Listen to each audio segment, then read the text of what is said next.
2024 সালের ব্যালন ডিওরের যে সংক্ষিপ্ত তালিকা প্রকাশ করেছে সেই তালিকা সম্পর্কে জানতে হয়তো কারো বাকি নেই। তবে ব্যালন ডিওর পেতে যাচ্ছেন কে, কিংবা কার ব্যালন ডিওর পাওয়া উচিত, কাকে ফ্রান্স ফুটবল কর্তৃক ব্যালন ডিওর দেওয়া উচিত। ফুটবলের ব্যক্তিগত সর্বোচ্চ মর্যাদার এই পুরস্কার পাওয়ার দৌড়ে ভালোভাবে এগিয়ে আছেন ব্রাজিলিয়ান তারকা ভিনিসিয়াস জুনিয়র, আছেন স্প্যানিশ তারকা রড্রে এবং আর্জেন্টাইন তারকা লাউতারো মার্টিনেজ।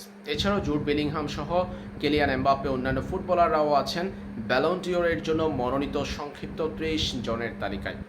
দেখা যাক শীর্ষ 3 জন, অর্থাৎ শীর্ষের উপরের সারিতে থাকা 3 জন ফুটবলারের পারফরম্যান্স কেমন ছিল, কিসের উপর ভিত্তি করে তাদেরকে এই জায়গাতে শীর্ষ পর্যায়ে রেখেছে ফ্রান্স ফুটবল, কিংবা ব্যালন ডিওর পাওয়ার জন্য তাদেরকেই যোগ্য মনে করছে ফুটবল ভক্তরা। তাদের পারফরম্যান্সটা কেমন ছিল। শুরুতে ভিনিসিয়াস জুনিয়র, যাকে নিয়ে সবচেয়ে বেশি আলোচনা হচ্ছে। বলা হচ্ছে রিকার্ডো কাকার পর কোনো ব্রাজিলিয়ান ফুটবলার হিসেবে এবার ব্যালন ডিওর জিততে যাচ্ছেন রিয়াল মাদ্রিদের Brazilian winger Vinicius junior. Vinicius junior গত মৌসুমটায় গোল করেছেন 26টি সব ধরনের প্রতিযোগিতামূলক ম্যাচ মিলিয়ে, এবং অ্যাসিস্ট করেছেন 11টি। এ সময় তিনি জিতেছেন স্প্যানিশ সুপার কাপ, লা লিগা এবং UEFA champions league. UEFA champions league জয়ের পথে তিনি রিয়ালের হয়ে বড় ভূমিকা রেখেছেন, মৌসুমে 26 গোল করেছেন। এটা ছিল ভিনিসিয়াস জুনিয়রের অর্জন, যেই অর্জন দিয়ে তিনি ব্যালন ডিওর পাওয়ার জন্য মনোনীত হয়েছেন, যোগ্য মনে করা হচ্ছে তাকে। জাতীয় দলের হয়ে কোনো ট্রফি ওই সময়টার মধ্যে নেই ভিনিসিয়াস জুনিয়রের, যেই সময়টা গণ্য করা হয়েছে এবারের ব্যালন ডিওরের জন্য। গেল ভিনিসিয়াস জুনিয়রের বিষয়টি। এরপর রড্রি মৌসুমে গোল করেছেন 10টি, অ্যাসিস্ট করেছেন 14টি গোলে, এবং তিনি প্রিমিয়ার লিগ জিতেছেন, সুপার কাপ জিতেছেন, ইউরো জিতেছেন এবং euro player of the tournament নির্বাচিত হয়েছেন রড্রি। এই জায়গাতে তার আন্তর্জাতিক ট্রফি রয়েছে, ইউরো চ্যাম্পিয়নশিপ চ্যাম্পিয়ন হয়েছে, প্লেয়ার অব দ্য টুর্নামেন্ট হয়েছেন। তার ব্যক্তিগত ট্রফি, সেটাও ইন্টারন্যাশনাল এক টুর্নামেন্টের ব্যক্তিগত ট্রফি। সুপার কাপ জিতেছেন, প্রিমিয়ার লিগ জিতেছেন রড্রি গোল করেছেন 10টা, অ্যাসিস্ট করেছেন 14টি গোলে। এবার আসা যাক লাউতারো মার্টিনেজের কথা।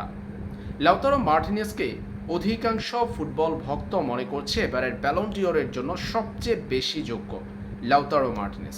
তিনি ক্লাব ফুটবল এবং জাতীয় দল দুই জায়গাতেই সেরা পারফরমেন্স করেছেন। পাশাপাশি ক্লাবে যেমন শিরোপা জয়ের জন্য ইন্টার মিলানে অবদান রেখেছেন, আর্জেন্টিনা দলটাকে 2024 সালের কোপা আমেরিকা জয়ের পথে বড় ভূমিকা রেখেছেন, দলের জন্য সেরাটা দিয়েছেন।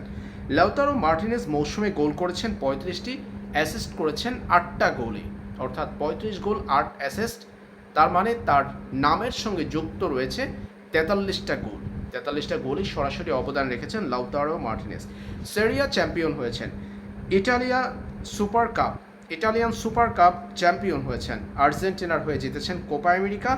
সেরিয়ায় তিনি গোল্ডেন বুট জিতেছেন, সর্বোচ্চ গোলদাতা হিসেবে গোল্ডেন বুট জিতেছেন। 2024 সালে যে কোপা আমেরিকা আসর ছিল, আর্জেন্টিনা চ্যাম্পিয়ন হয়েছে, সেখানটায় 5 গোল করে টুর্নামেন্টের সেরা গোলদাতা নির্বাচিত হয়েছেন লাউতারো মার্টিনেজ। সর্বোচ্চ গোলদাতা নির্বাচিত হয়েছেন, সেখানটায়ও তিনি জিতেছেন, গোল্ডেন বুট জিতেছেন। মোস্ট ভ্যালুয়েবল প্লেয়ার, সেরিয়ার মোস্ট ভ্যালুয়েবল প্লেয়ার হয়েছেন গত মৌসুমে 35 গোল 8 অ্যাসিস্টের পাশাপাশি এতগুলো ট্রফি লাউতারো মার্টিনেজের ঝুলিতে পড়েছেন গত মৌসুমটায়, যেই সময়টা বিবেচনা করা হয়েছে এবারের ব্যালন ডিওরের জন্য।